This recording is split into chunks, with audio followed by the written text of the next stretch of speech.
plaisir de vous retrouver sur la chaîne d'information leader Sénégal 7 TV comme ni ñu koy defee saa su ne tey nag ñu am mbégte di dalal ci entretien spécial bi ñu leen jagleel Seydi Gassama nekk njiital Amnesty International Sénégal moom lañ fas yéene nag àndal tey ci waxtaan bi jukki li gën a fës ci actualité nationale rawatina actualité politique bi si jamono bi ñuy waajal les élections législatives anticipées du 17 novembre 2024 Seydi Gassama maa ngi lay nuyuwaat di la bàyyi nga nuyoog internetu Sénégal. maa ngi leen nuyu bu baax Birama di rafetlu sa invitation. di kontaan trop pour waxtaan ak auditeurs yi. ci xew-xewu jamono fii ci biir Sénégal. alors merci on va entrer dans le vif du sujet comme ni ñu ko waxee les élections législatives actuellement defe naa ñu ci fan yu mujj yi ci li nga xamante ne moom mooy les élections législatives bi ñu war a amal dimanche bi di ñëw ñu ngi ci campagne électorale bi. mu di campagne boo xam ne ça a été une campagne émaillée de violence depuis les premiers jours on a vu ce qui s'est passé de Dakar à Saint-Louis jaare ko fi nga xamante ne moom mooy Koungheul ba nga xamante ne gis nañ ci ay armes à feu gis nañ ci également ay armes blanches mais bëri na également ay déclarations nga nekk un membre de la société civile nekk observateur yàgg teewlu li nga xamante ne moom mooy xew ci langue politique bi nan nga jàngate toutes ces violences là. waaw bala ma egg ci loolu damay wax leeral que élection anticipée yi ñu ngi ko doon xaar.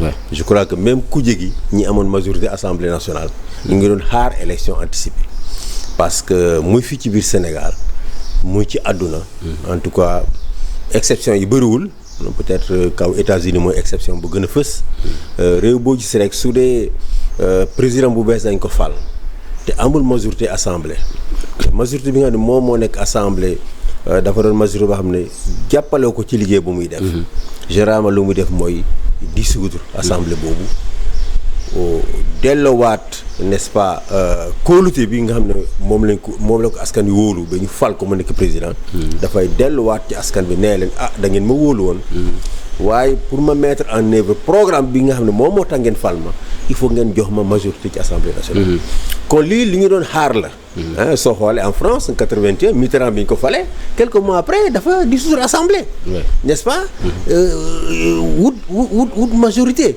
n'est-ce pas tous les présidents en France ont fait comme ça n'est-ce pas fii ci Sénégal Abdoulaye bi mu ñëw au pouvoir mais dissoudre na assemblée nationale bàyyil mu de bàyyi législature bi mu dem ba mu jeex daf ko dissoudre n'est-ce pas dem ci élection ñu jox ko majorité Macky Sall loolu la def tamit bi mu ñëw au pouvoir en 2012 kon du lu bees muy c'est une tradition presque dans l'espace francophone que président bu bees su ñëwee su dee amul majorité assemblée mu dissoudre assemblée nationale. Est-ce que da ngay confirmer selon li opposition bi di wax ne Ousmane Sonko quand il était dans l'opposition dafa ñëwoon pour nga mën a doxal réew mi dëgg il faut nga am majorité à l'Assemblée nationale mu di loo xamante ne l'opposition actuelle dañ koy varer kii di Ousmane Sonko est-ce que da ngay confirmer Ousmane Sonko dans ce cas dans ces dires comme quoi que mënoo yore réew mi doxalee di nga bëgg a doxalee sans nga am une majorité à l'Assemblée nationale. mais loolu c'est évident mënoo nekk président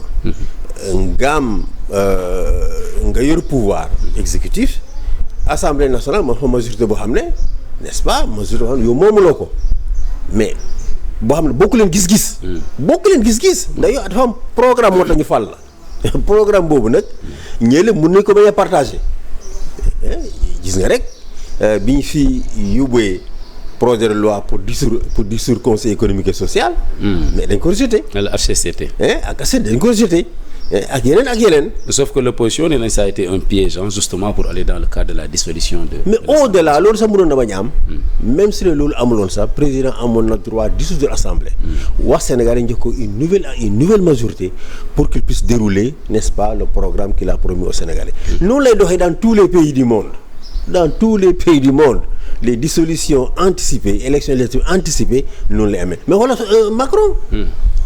Macron dañuy dem ci élection européenne parce que foofu les députés européens dañ leen di fal au suffrage universel direct bokkul comme fii mi nga xam ne CEDEAO députés yi assemblée nationale moo leen di fal foofu c'est suffrage universel direct n'est-ce pas bi muy ñàkkee élection européenne yi mais dafa ne France yi mais kóolute bi ngeen ma wóolu woon n'est-ce pas fu mu nekk nii je ne suis plus sûr que da ngeen ma wóolu kon il faut que ma delluwaat ci yéen laaj leen n'est-ce pas est-ce que yéen a ngi may wóolu ba léegi pour que ngeen jox ma majorité ma mën a continuer diriger France malheureusement dafa dem français yi désavoué ko waaye loolu terewul ba léegi moom moo nooy premier ministre moom moo nekk di diriger France kon loolu vraiment pour man ce n'est pas une affaire de bëgg a kii moo état bi yëpp bëgg contrôler tous les pouvoirs d'ailleurs tous les gouvernements qui ont été là ont tout le temps contrôlé le parlement amul benn gouvernement boo xam ne depuis jamono Senghor nekk na fi te am benn parlement boo xam ne assemblée bu opposition yore amu fi ñu ngi fàttaliku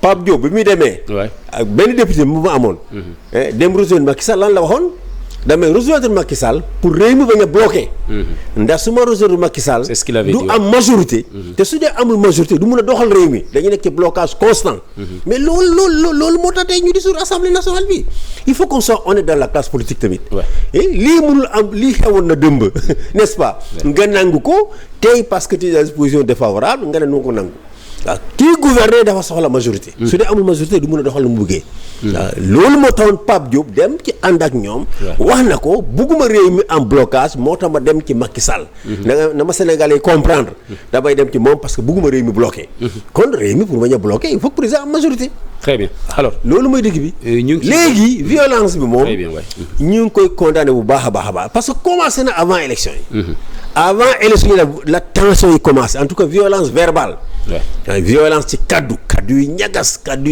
yoo xam ne c'est presque une incitation à la violence avant élection yi la commencé ba ci incident bu Bakel ci contexte boobu lañ ko mën a placer tension moo taxoon avant élection yi ñun société civile dañu génne déclaration woo acteurs politiques yi pour que ñu ànd ak dal ñu bàyyi wax joo xam ne mun na yee fitna n'est-ce pas et que ñu dem ci élection wax affaire programme ku nekk wax sa xalaat sa yéene ci réew mi n'est-ce pas Sénégal yi woteel la da loolu mooy doxal démocratie donc malheureusement gis nañu ni que loolu yëpp jurul dara parce que après suñu communiqué de presse bi président Bassirou Diomaye Faye ci boppam woote na conférence de presse ñaax acteurs politiques yi bien avant l'ouverture de la campagne mu ñaax acteurs politiques yi pour que évidemment ñu daal defaat na ko yàggul mais violence baa ngi fii mais comment en est-on ces violence baa ngi fii nan lañ def ba egsi fii nii malgré vraiment prévention ak le fait que le président même ait pris les devants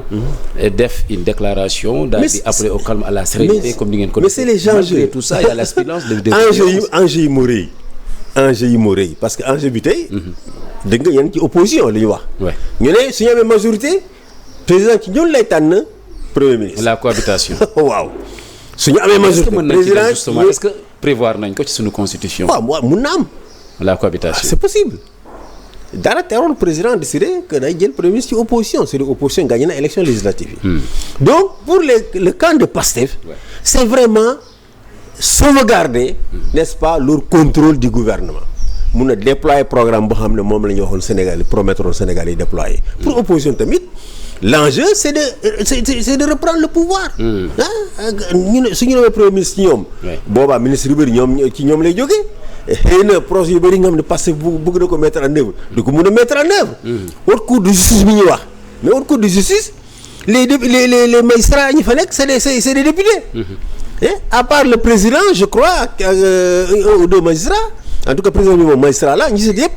tous les autres juges la haute cour de justice c'est des députés kon ku am majorité assemblée nationale yaay ëppale ay juges ci haute cour de justice te haute cour de boobu moom rek moom mun a àtte président maanaam àtte encore lu mel ni ay ministre gouvernement Sénégal kon enjeu yi dafa bëri bëgguma sax ñu anticiper sur la haute cour de justice parce que bokk na ci ponk yi ñu war a waxtaanee mais taxaw tuuti ci li nga xamante ne moom mooy la spirale de violence Ousmane Sonko en tant que tête de liste de Pastef puisque c'est de lui qu'il s'agit ci déclaration yi mujjee def gannaaw bi nga xamante ne am na ay violences yu éclaté à Saint-Louis nee na l'État a failli alors mu di déclaration boo xamante ne en tout cas ñu bëri en tout cas attiré na seen attention am na lu amoon ci ndorteel bi quand Abass Fall en tout cas tête de liste départementale de Pastef à Dakar a signalé que attaqué nañ caravanam mu daal di woote à ce que ñu jël ay jaas yi ay paaka ak yu ni mel pour mën a venger wu donc sax na jéggalu na par la suite mais on sait que les autres qui ont suivi vraiment cette sortie là attaqué nañ ci siège parti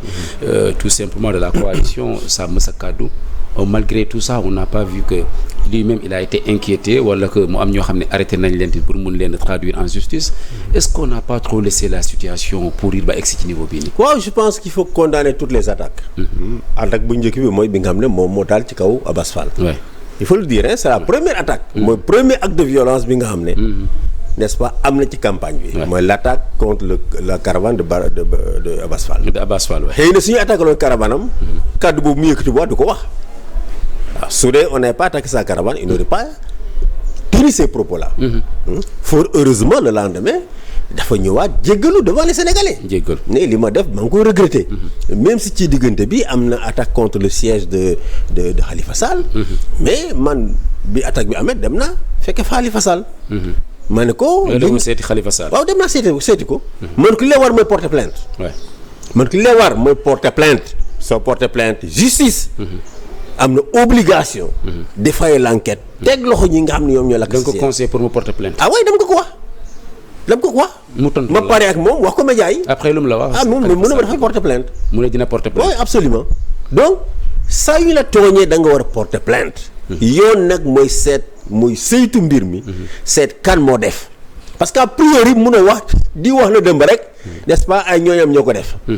maa ngi dëkk ci yeneen rajo ñu ne waaw Abass Fall waroon nañu ko arrêté depuis longtemps. mais est-ce que d'accord nga ci parce que.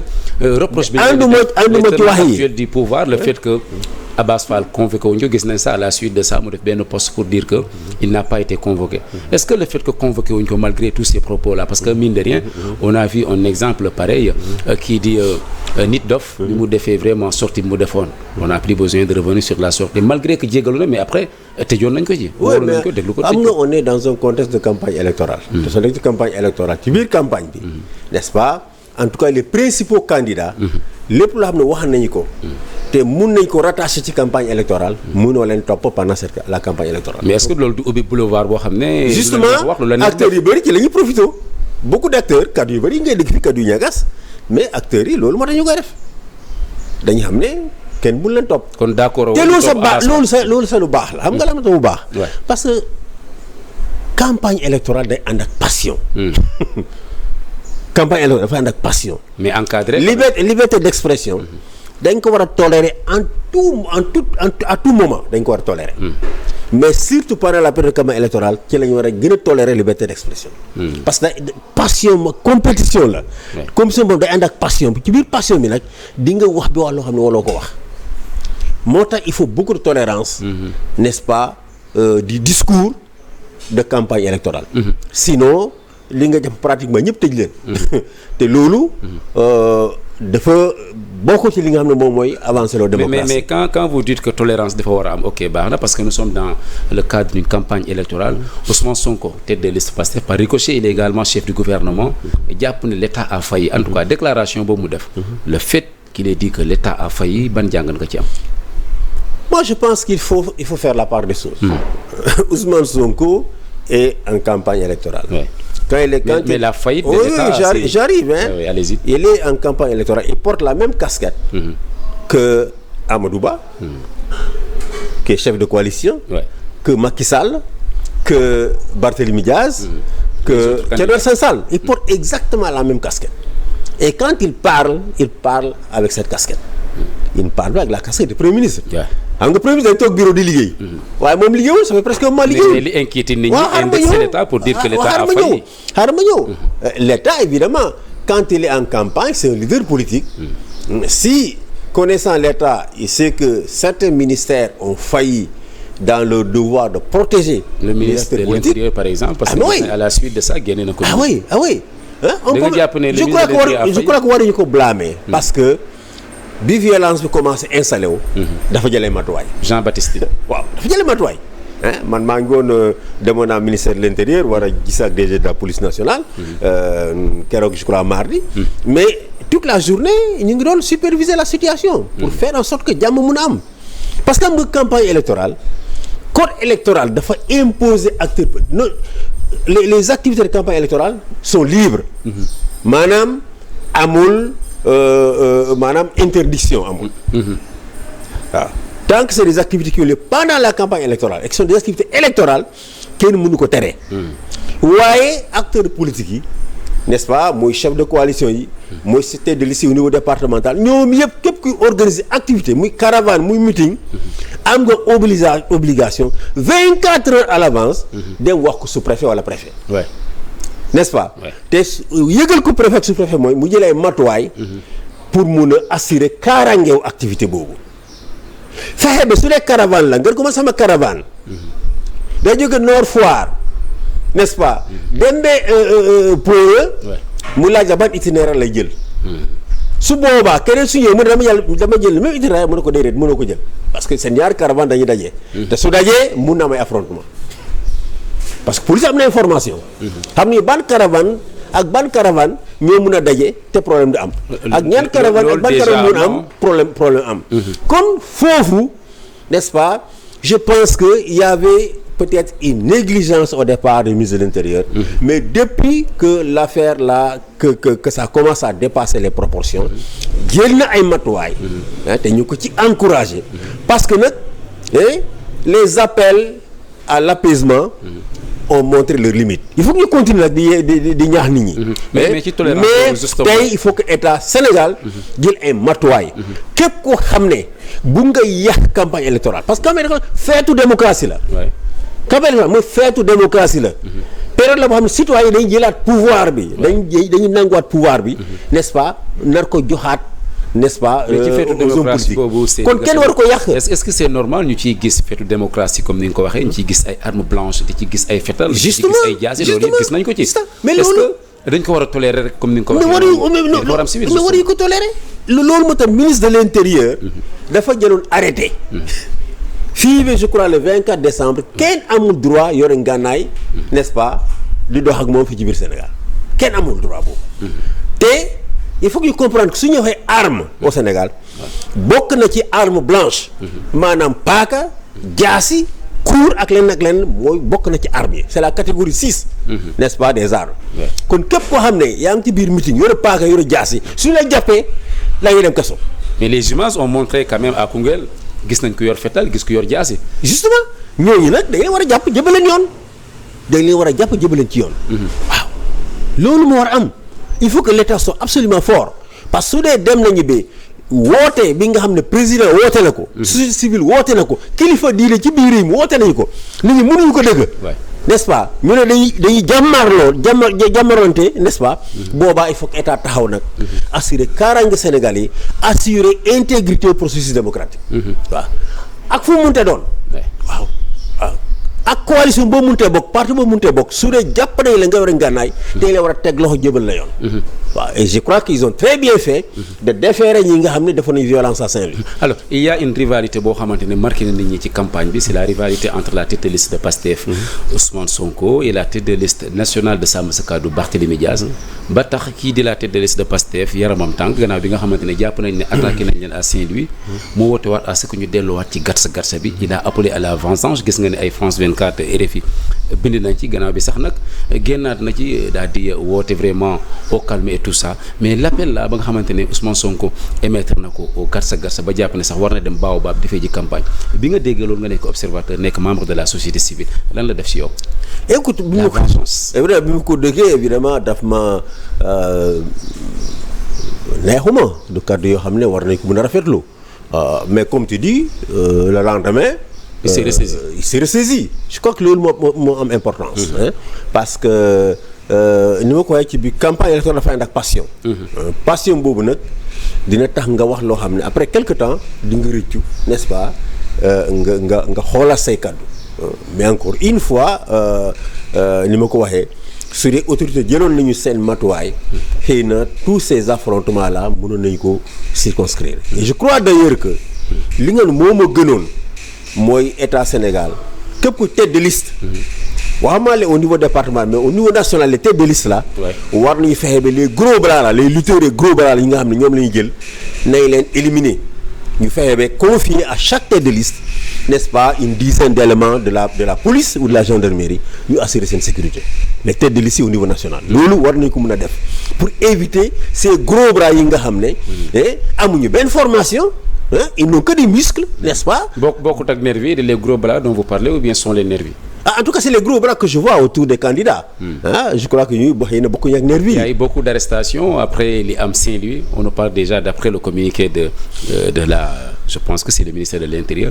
81 personnes qui ont arrêté l'année gannaaw bi affaire bi amee Saint-Louis. Parce que les événements de Saint-Louis étaient particulièrement graves. lié au Saint-Louis ñëpp war nañu ko ñaawlu. gis nga matériel bi ñu yoroon également. ah oui war nañu ko. mais Barthélémy Diaz nous dit quand même qu'il faut vraiment dédramatiser parce que matériel de gardiennage la defe naa gis nga. oui matériel de gardiennage xam nga quand le ministre de l'Intérieur fait un communiqué et dit tel et tel et tel équipement est interdit pendant la campagne électorale parce que mën nañu ko utiliser pour gaañ nit. n'est-ce pas wala pour rey jël bakkanu nit. mais en ce moment-là il faut pas les utiliser. il faut pas les utiliser. Moi je pense que loolu mooy yoon. mais si on permet à ces personnes qui n'ont aucune formation ils n'ont que leurs muscles n'est-ce pas jox leen ay ngànnaay même si le cours nga leen jox. mais cours boobu ku la yuuxu rek mais dañuy tourner door ko cours boobu. moo tax dañ ko war a tere. dañ ko war a tere effectivement le ministre de l'Intérieur a très bien fait de sévir. à partir de maintenant. képp koo xam ne yore nga gànnaay lu mu tëddoo même si le cours la nañ la teg loxo yóbbu la ci biir kaso. alors si la tête de liste de Pastef Ousmane Sonko dit que l'État a failli il y a des gens qui ont comme l'impression que dafa défier l'autorité du président de la République nga xam ne woote woon na jàmm woote dal alors est-ce que noonu nga gisee comme quoi que déjà Thierno Alassane Sall dit qu'il y a une crise latente entre kii di Ousmane Sonko et Bassirou Diomaye Faye est-ce que seetlu nga loolu. oui mais je pense que am na ñoo xam ne je crois que keroog bi Bassirou Diomaye Faye prêter serment nommé Ousmane Sonko premier ministre ci lañ commencé wax affaire crise entre les deux. mais est-ce que seetlu nga crise boobu. moi je vois aucune crise. je ne vois aucune crise. amuñu problème xëy na am na ñoo xam ne say jullee rek crise boobu la ñuy ñaan parce que ñu ngi waaw crise Senghor Mamadou Dia dualité au sommet de l'État et cetera moi je vois pas de crise. Sonko il est en campagne ni ma la ko waxee sànq rek. en campagne mu ngi sol casquette Barthélémy Diaz. même casquette que Barthélémy Diaz que Thierno Alassane Sall que Amadou Ba que Macky Sall kon su dee service su état. n'est-ce pas am nañu défaillance ci rôle bi nga xam ne war nañu ko jouer pour assurer kaaraange acteurs politiques yi. il a le droit de dire que l'État a fait faillite même en dehors de la campagne électorale. dara su xewoon ci biir Sénégal te état def lu mu war a def il a l'obligation de dire que l'État a failli. alors il en a. merci par exemple si les inondations ont lieu et que l'État n'a pas donné la réponse qu'il faut l'honnêteté impose au premier ministre qui dise que l'État a failli. donc il a parlé comme l'a dit Pape Alé Niang. il dit que Ousmane Sonko est quelqu'un de très honnête moo tax mu waxee loolu. mais absolument vous confirmez Pape Alé. mais absolument je pense que c'est une question d'honnêteté quand l'État a failli le président le premier ministre même le ministre de la justice de l'Intérieur devrait reconnaître que ses services ont failli et qu'il va apporter des mesures de rectificatif et d'ailleurs mesures yooyu la commencé à apporter. Et s'il n'y avait pas ces difficultés-là, il n'aurait pas pris les mesures qu'il a prises en ce moment. Très bien. Beneen déclaration bu attirer attention nit ñi toujours dans le cadre de la campagne parce que campagne rime également avec des déclarations mooy yi Tahirou Sarr di def nga xamante ne mouvement nationaliste lay jiite ci élection législative bi et yàgg na ko prôné bien avant la campagne pour les élections législatives mooy le fait que ñu wutal ay carte de séjour ñii di étranger alors discours boobu muy prôné en tant que nationaliste est-ce que rassuré na la. Moi je pense que képp kuy Sénégal rek war nga nekk nationaliste. war nga nekk nationaliste. absolument ngay américain ngay français ngay guinéen ak koo munte nekk war nga nekk nationaliste. da nga war a bëgg sa réew da nga war a défendre sa intérêt réew. loolu n'est-ce pas mooy nationalisme mais nag nationalisme. da nga ko teg ci yoon. parce que tegu ko ci yoon. parce que c'est un discours boo xam ne dafa ànd ak des informations ci man. dafa ànd ak ay désinformation. désinformation li Tahirou Sarr di wax. ah oui dégg nañu tey Ousmane Sonko lu mu wax. désinformation bi ban côté la. mais c'est de faire croire mooy gëm na Sénégalais ni étranger yi. n'est-ce pas ñu ngi bëgg a jël réew mi maanaam bëri nañu bëriwaay boo xam ne. suñu defoon ndax nañ jël réew mi dégg na Ousmane Sonko sukkandiku ci statistique ANSD. ANSD mooy agence nationale. des statistiques pour le développement. amul agence boo xam ne moo gën a sérieux ci Sénégal. comme ANSD man mi sama liggéey yëpp. ci wàllu koom-koom ak leneen ak leneen. population ANSD seen site lay dem. seen site moom a gën a site banque centrale. surtout ANSD. waaw kon kenn mënul am ñaari xel ci chiffre ANSD génne. naan on est à peu près 200 000 étrangers moo nekk ci biir Sénégal. c'est plus de 18 millions d'habitants. mais loolu bëriwul dafa bëriwul. Côte d'Ivoire. étranger ci Côte d'Ivoire c'est 22% de la population maanaam soo jëlee juróomi. habitants Côte d'Ivoire. soo jëlee juróomi yoo xam dëkk nañu Côte d'Ivoire. kenn ki étranger la du ivoirien. tollaguñu foofu. sor nañu foofu lool. waaw te mbirum carte de séjour bi muy wax. carte de séjour amoon na fi Sénégal amoon na fi ñun am nañu ay collègues yoo xam ne. daan nañu jóge Gambie jóge Sierra Leone. jóge Mali ñëw liggéey fii ci Amnesty. mais dañu daan dem police suñu fi toogee ñetti weer dañu daan dem police des étrangers de titre de voyage à Dieuppeul wut n'est-ce pas carte de séjour. carte de séjour yooyu nag am na ay charte yoo xam ne ci biir CEDEAO dañ ko adopté. charte yooyu n'est-ce pas concerné rek léegi libre circulation maanaam dem fi la neex te doo laaj visa waaye dafa concerner le libre établissement. moo tax tey soo demee réew bu mel ni Côte d'Ivoire. ni ma ko lay sànq Côte d'Ivoire mooy dëkk bu ëpp étranger fii ci Afrique parce que 22% de la population étranger lañu. loolu dafa bëri. France sax amu ko. gëw ma ne am na réew ci biir àdduna réew yoo xam ne am nañu 22% de la population étrangère. mais Côte d'Ivoire amul carte de séjour. Guinée amul carte de séjour. Mali amu ko Burkina amu ko Togo amu ko. et pour dire quoi mënul il y a que quelques états anglophones yoo xam ne ils sont encore à la traîne. Ils n'ont pas encore adopté, n'est-ce pas, leur législation au texte de la CEDEAO. ñoom ñoo fi laajte lu mooy Nigéria Sierra Leone ak Ghana. mais ils vont suivre parce que tey su amoon benn étranger sénégalais bu nekk Ghana. ñu laaj ko carte de séjour mun na dem saisir cour de la CEDEAO. saisir cour de la CEDEAO dañ condamné Ghana pour que mu aligné wu. kon dañuy nekk ci espace communautaire. espace communautaire bu nag chance la pour Sénégal parce que. C'est des centaines de millions, n'est-ce pas, de consommateurs pour les industries sénégalaises. tey soo amoon sa entreprise Sénégal tu as un marché de plus de 200 millions maanaam 200 millions parce que Nigeria rek c'est presque plus de 300 millions d'habitants. Tu as un marché de presque 500 à 700 millions de consommateurs. boo xam ne mun nga leen jaay. kon la CEDEAO c'est un atout. Ce n'est pas un handicap pour le Sénégal. Tous ces textes-là ont pour but de renforcer l'intégration économique. soo amee sa alal Nigéria. bugg a ñëw Sénégal nga mën a ñëw Sénégal toog investir nga toog liggéey Sénégal. su dee am nga sa alal Côte d'Ivoire gis appartement yu rafet Dakar. nga ñëw jënd sa appartement bu rafet. n'est-ce pas mun fa dëkk te doo am ay tracasseries installé wu fa tranquille. waaw loolu moo xew ci biir Europe. doo gis italien bi laaj carte de séjour en France. doo gis hollandais bi laaj carte de séjour en Allemagne amu fa. loolu mooy intégration économique. Le nationalisme c'est un peu partout. Voilà. Ce qu'on Kon voit étranger léegi en France, aux États-unis avec Donald Trump, Marine Le Pen en France. Est-ce que loolu également. mais Donald Trump loolu mu ngi koy laaj ñoo xam ne dañu amul ay accord communautaire ak ñoom. c'est pas le bon exemple. Le bon exemple c'est l'Union européenne. Sénégal bu demoon tey France émigré France. am nationalité française mais mun na dem établir fu ko ne ci Union européenne. te du ci am benn gàllankoor. donc c'est cela qu'il faut comprendre que c'est un atout. carte de séjour amatul. amul léegi dans l'espace de la CEDEAO. Sénégal su ko bëggee appliquer. loolu mooy Sénégal day violer les textes communautaires. les textes communautaires. li ñuy laaj étranger bi ci biir Sénégal fii mooy. na am carte consulaire.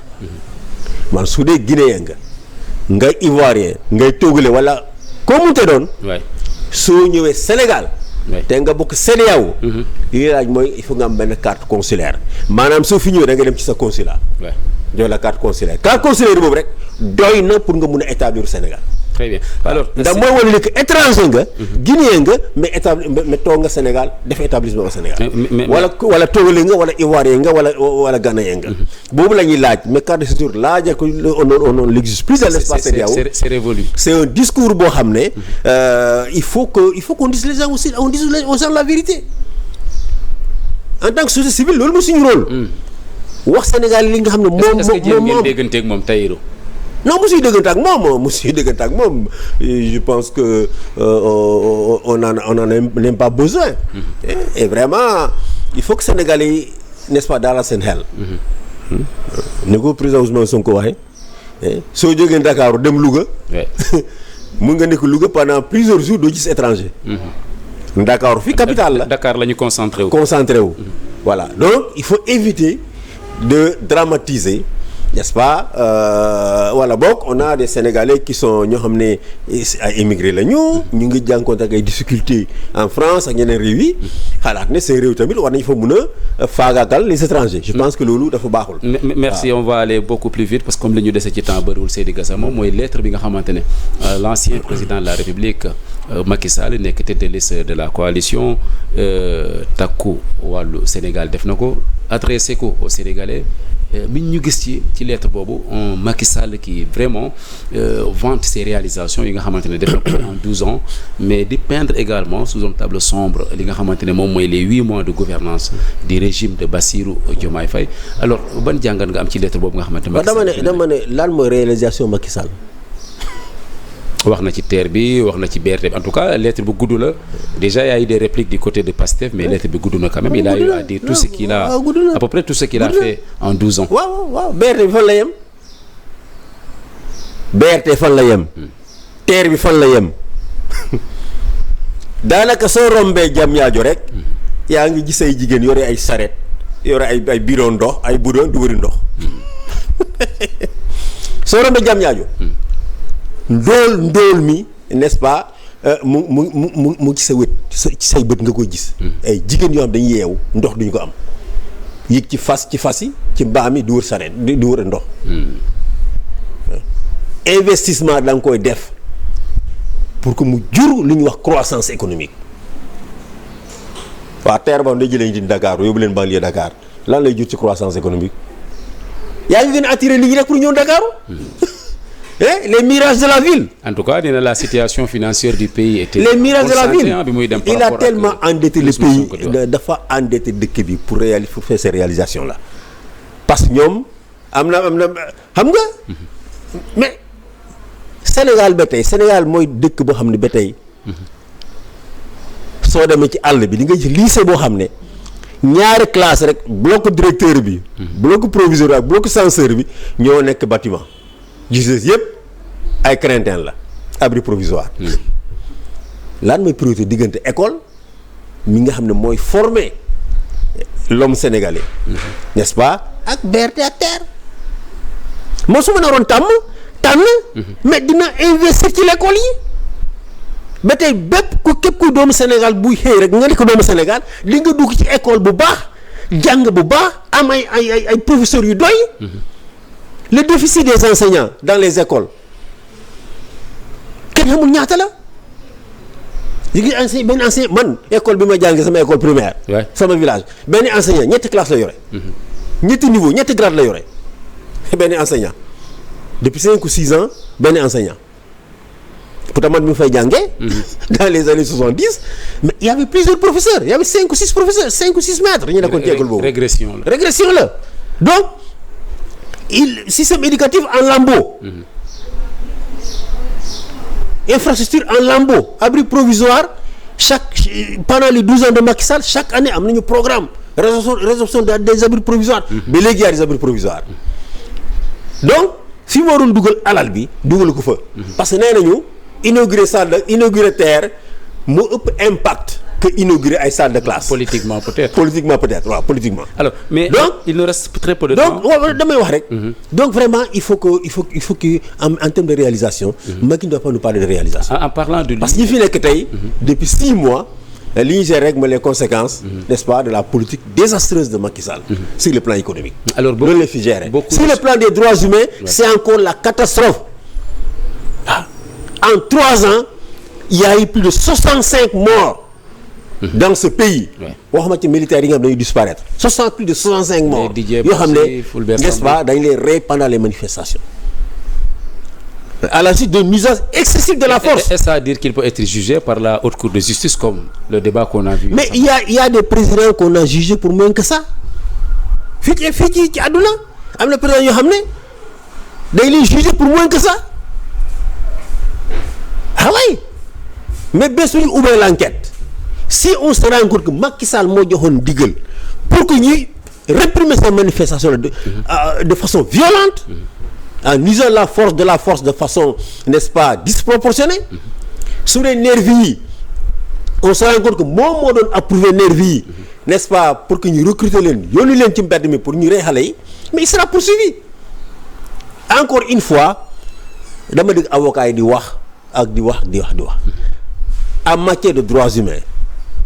gis nga torture. képp koo xam ne da nga torturer. wala nga nekk commanditaire des actes de torture. amul lenn loo xam ne mun na tere ñu àtte la. alors pourtant li ngay wax nii Seydi Gassama c'est tout à fait le contraire li Ismaïla Madior Fall di wax.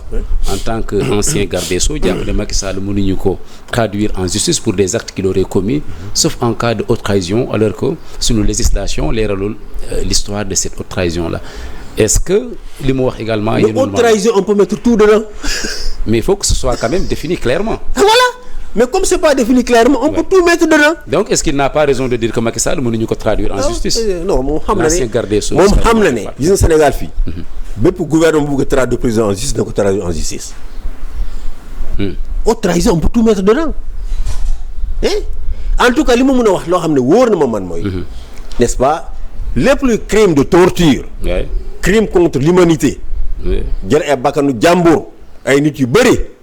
mais te tegoo ci leneen lu dul jaay doole n'est-ce pas loolu amul dara loo xam ne mun na tere ñu àtte la. kon le destin de Macky Sall dépendra de la loi d'amnistie bés bu ñu ko lever. juge d'instruction yi commencé di enquête ñu arrêter les membres de force de défense et de sécurité remonter chaîne bi si on se rend compte que. y avait des instructions yoo xam ne jóge na ci moom n'est-ce pas. pour que on mate ces gens-là. dans le sang comme cela a été fait. il sera poursuivi. mais lan ngay xaar justement. su dee jóge na ci Moussa Fall wala ci Ismaïla Madior Fall wala keneen. ils seront poursuivis. loolu mënu ñàkk loolu maa ko wax. ils seront poursuivis. si on ne les poursuit pas ici. et la responsabilité. si on ne les poursuit pas ici. les victimes ou leurs familles peuvent déposer des plaintes en France peuvent déposer des plaintes partout parce qu'en matière de torture. n'est-ce pas loolu moo tax ñu àtte Hissène Habré fii. torture amul. maanaam torture dafa am loo xam ne dañ ko wax compétence universelle. mais ak foo ko munte def.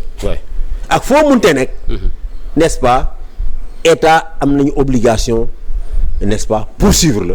àtte la. mais lan ngay xaar ci haute cour de justice bi justement comme on en parle vraiment il y a beaucoup de gens actuellement les tenants du pouvoir ñu jàpp ne impérativement avec la 15e législature war nañ ko mettre sur pied. absolument alors ñi féete ci ku jege pour l'essentiel ñu bëri jàppee comme menace lan ngay xaar ci haute cour de justice boobu. waaw mais ku deful dara da ko gis comme menace. c'est une institution prévue dans la constitution.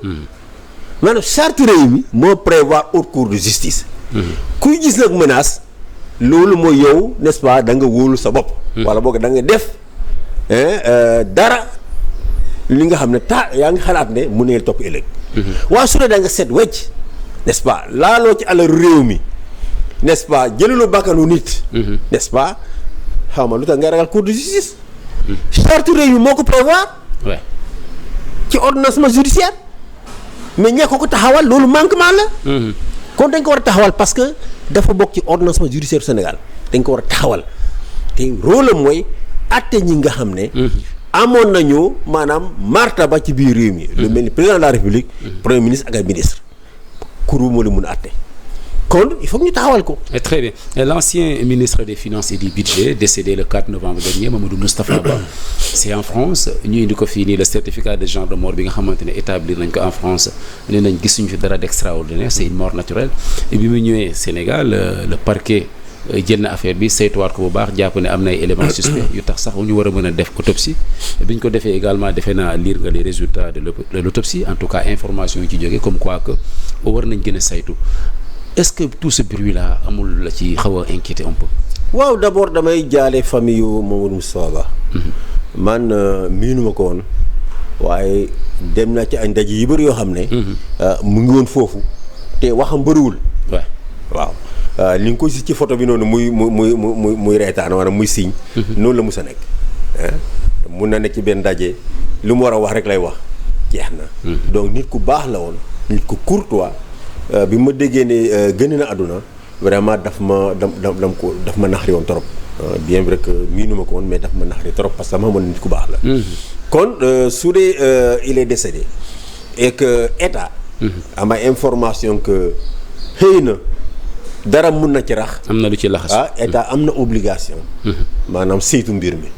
je crois que ñun askanu Sénégal ak ay mbokkam waruñu ko gis comme lu bon parce que ku nekk ñaan nga yàlla sa mbokk tër ci biir lalam mu génn àdduna maanaam yàlla jël ko mais su dee nag yàlla dafa génn àdduna mu amay coow ñu ci laam-laame ay affaire boobaa état am na obligation justice am na obligation n'est-ce pas seet est-ce que c'est une mort naturelle ou pas te li nga xam ne moom moo jóge France di woon autopsie autopsie moom moo mën a tax ñu xool yaramu nit ki seet est-ce que dee bi dee naturel la wala dee bi dafa am lu ci rax dégg gis nañu ni résultat autopsie bi procureur nee na am na ci ay informations yoo xam ne suñ ci sukkandiku mun nañu xalaat ne du mort naturelle foofu am na obligation par rapport au peuple sénégalais mais par rapport à la famille de Mamadou Moustapha Ba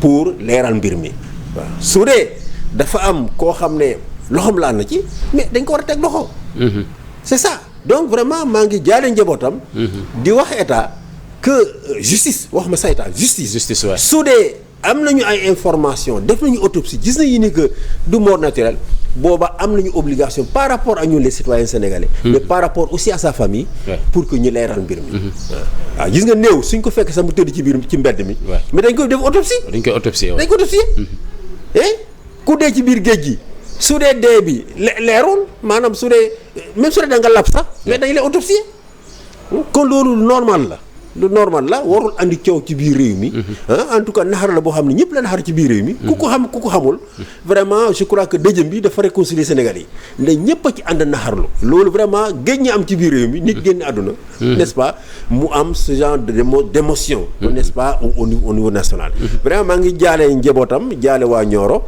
di ñaan yàlla mu xaari ko àjjana. Très bien. Alors un autre point qui a été largement débattu ci campagne électorale bi mooy la criminalisation de l'homosexualité. Actuellement l'opposition actuelle en tout cas boo jëlee la coalition Sàmm Sa Kàddu Barthélémy Dias wax na ko démb que bu ñu amee une majorité à l'Assemblée nationale c'est sans doute ils vont criminaliser l'homosexualité xam naa bu ñu koy wax dañ koy opposer la position des tenants actuelle du pouvoir je vais parler de Ousmane Sonko ak le président Bassirou Diomaye Faye en tout cas ci même question bi la question des LGBT defe naa daan nga ci joxe également say avis alors lan mooy sa position actuellement de manière intrinsèque ci la criminalisation ou pas de l'homosexualité am nga li gën a bon ci problème de société mooy suñ ko jëlee da koy politiser dañuy politiser la question de la criminalisation de l'homosexualité la société bu baax Macky bi mu nekkee pouvoir ñan ñoo doon wax criminalisation ñan la c'était l'opposition à Macky Sall essentiellement même su dee man dégg na Ousmane Sonko nee na signé wu ma pétition ànd sàmm jikko yi parce que seen projet de loi bi ma ko xoolee daf ci gis loo xam ne mun na créer une insécurité judiciaire pour les citoyens moo tax signé wu ma ko en tout cas loolu déggu naa mu wax ko man du ma signé texte boo xam ne dina créer une insécurité judiciaire pour les citoyens waaw kon bi Macky nekkee pouvoir ku jigi ñoo doon wax affaire criminalisation Macky Sall ne du ko def tey ñi nga xam ne ñoom ñoo bañoon dëmb waa kër Macky Sall yi xam nga ñoom ñoo bañoon dëmb Macky ak ñi ànd ak moom ñoo bañoon dëmb tey ñoom ñoo nee nañu criminaliser kon xam nga léegi mbir mi affaire ping pong la waaw su ma nekkee ci kujje gi bëgg sonal ki nga xam ne moom moo jiite damay laajte criminalisation. sauf que l'arrivée de Jean-Luc Mélenchon ak débat bi fa jot a am Ousmane Sonko quand Ousmane Sonko dit que c'est toléré dafa yokk xar mi karaw aussi. mais li mu wax loolu moo am ci biir réew mi. dañ ko toléré. waay mais ñun bi ñu nekkee xale mais on voit les góor jigéen ci xew yëpp. xew bu amoon Dakar da ngay say góor jigéen ba tey kenn dugg ci biir kër yi du rey góor jigéen naan daf leen di rey ma en tout cas man gisuma koo xam ne. ay xale yoo xam ne yor ay yat dugg ci kër yi du war ay góor jigéen parce que góor jigéen duñ ko bind ci kanamu nit ki duñ ko bind ci kanamu kan. donc il faut qu'on arrête de politiser cette affaire là. Moi je pense que mbirum góor jigéen législation Sénégal te législation boobu tubaab yi ñoo ko fi bayoon depuis 1966. waaw dafay teg ay daan yu métti ci affaire góor jigéen. mais est-ce que jàppoo dañ ko war a corser waaye loo xam ne vraiment pour évacuer définitivement la question loo xam ne mun nga gis di kaso lu ëpp ñaari at je pense que vraiment daan yu métti la. ñoom politiciens yi nga xam ne ñoom ñoo wax tey affaire criminalisation. kuñ ci jàpp yóbbu la ci biir kaso ñetti semaine rek nga feebar wala benn feebar feeñ ci yow. nga dem wuti liberté provisoire. ñoom yëpp nag de. kuñ ci jàpp politiciens yi. politiciens yi. ak ñeneen yi les autres là bëgguma leen tudd. kuñ ci jàpp dugg la ci biir kaso. soo defee 2 semaines 3 semaines. nga commencé wut liberté provisoire. en tout cas dama feebar dama am diabète dama am tension dama am lii dama am laa. kon ñaari at ci biir kaso. ñaari at ci biir kaso daan bu métti la. daan bu métti la boo xam ne képp ko xam ne am nga xel rek. waroo ñaan ñu gën ko corser. et ça dit que d'accord concrètement pour ñu criminaliser. moi je pense que daan yi fi nekk daan yi dafa nekk déjà suffisamment n'est-ce pas sévère. pour que ñu ñëwaat naan dañ koy corser. waaw ni ma ko waxee ñoom ñii wax noonu. ne nañ ko yokk. suñu leen tëjoon 2 ans ci biir kaso. n'est-ce pas. ñu yuuxu mais Barthélémy a fait plusieurs fois la prison. waaye mosu def 2 ans ci biir kaso. mosu ko def. nee na def na toutes les prisons du Sénégal. oui mais de Dakar à Tambacounda un peu partout. mos nga dem fekke ko ci biir kaso te ñoom li ñu bëgg mooy criminaliser. dama ne est-ce que dem nga fekke Barthélémy ci biir kaso. non. man dem naa au moins fekke ko une fois ci biir kaso. lan nga bëgg wax foofu. non dama bëgg wax ne kaso. yéenewu moo ko kenn. man de Seydi Gassama. yéenewu ma benn doomu Sénégal kaso. surtout koo xam ne dafa tuur deret.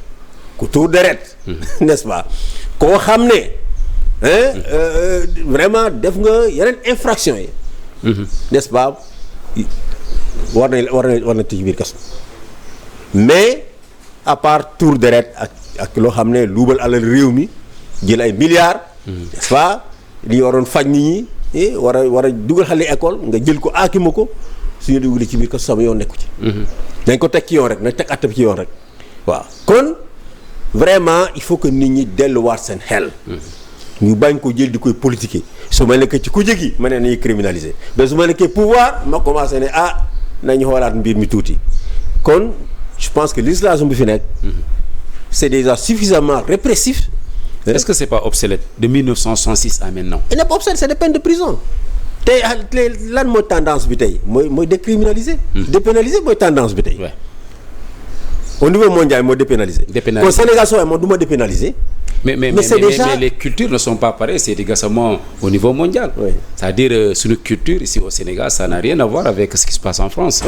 Donc déjà, il n'y a pas de tabou de parler de l'homosexualité, affaire góor jigéen, mais déjà chez nous, c'est aussi très sensible. Est-ce que war nañ topp la tendance mondiale dépénaliser non man waxuma non dugguma ci loolu. dugguma man je ne dis pas il faut dépénaliser. je ne dis pas ça. parce que dama xam ne Sénégal su dépénaliser tey du am benn effet. parce que mun na leen jox droit bu nekk. le droit de faire de gay pride waaye duñ ko mën a def. parce que ñu gën di ko def xale jàmmarloo ak ñoom. on a vu ce qui s'est passé l'année dernière à Kaolack. oui su leen ko mayoon. bés bu ñu génn ci bëri xale jàmmarloo ak ñoom soo leen wax dem leen ngeen sëy. bés bu ñu leen gisee ñuy organiser manifestation xale jàmmarloo ak ñoom. trouble à l'ordre public. kon man nekkuma fi di promouvoir loolu mais dama ne li fi nekk ci ay daan déjà c'est suffisamment sévère que ñu nekk fi encore naan dañ koy yokk muy andi coow ci biir réew mi di andi coow ci bitim réew. Ghana bi ñuy duggee ci affaire bu ba léegi. n'est-ce pas ñu ngi am problème ak FMI ñu ngi am problème ak Banque mondiale ñu ngi am problème ak réew yu mag yu bëri. Ouganda c'est la même chose les partenaires économiques du pays. Et Ouganda aussi c'est la même chose n'est-ce pas loolu yëpp soxlawuñu ko li fi nekk ci ay daan doy na c'est suffisamment dissuasif. nañ ko fi bay ñu bay di politique mbir mi. n'est-ce pas parce que encore une fois du loo xam ne war nañ ko politiquer. mais très bien une dernière question mooy le scrutin du dimanche la ñu war a dem ci élection législative bi li ci xew malgré que c'est une élection des élections anticipées bëri na en tout cas ci campagne bi est-ce que tout cela est rassurant en tout cas selon vous en tant qu'observateur membre de la société civile pour ñu dem ci élection apaisée dem voter jàmm ci dimanche boobu di xaar nag ñu proclamer les résultats est-ce que dal na sa xel. waaw moi je pense que d'abord il faut que État jël ay matuwaay pour assurer kaaraange n'est-ce pas Sénégalais yi ci bésu wote bi ak bés boo xam ne ñoom ñooy topp ci bésu vote bi.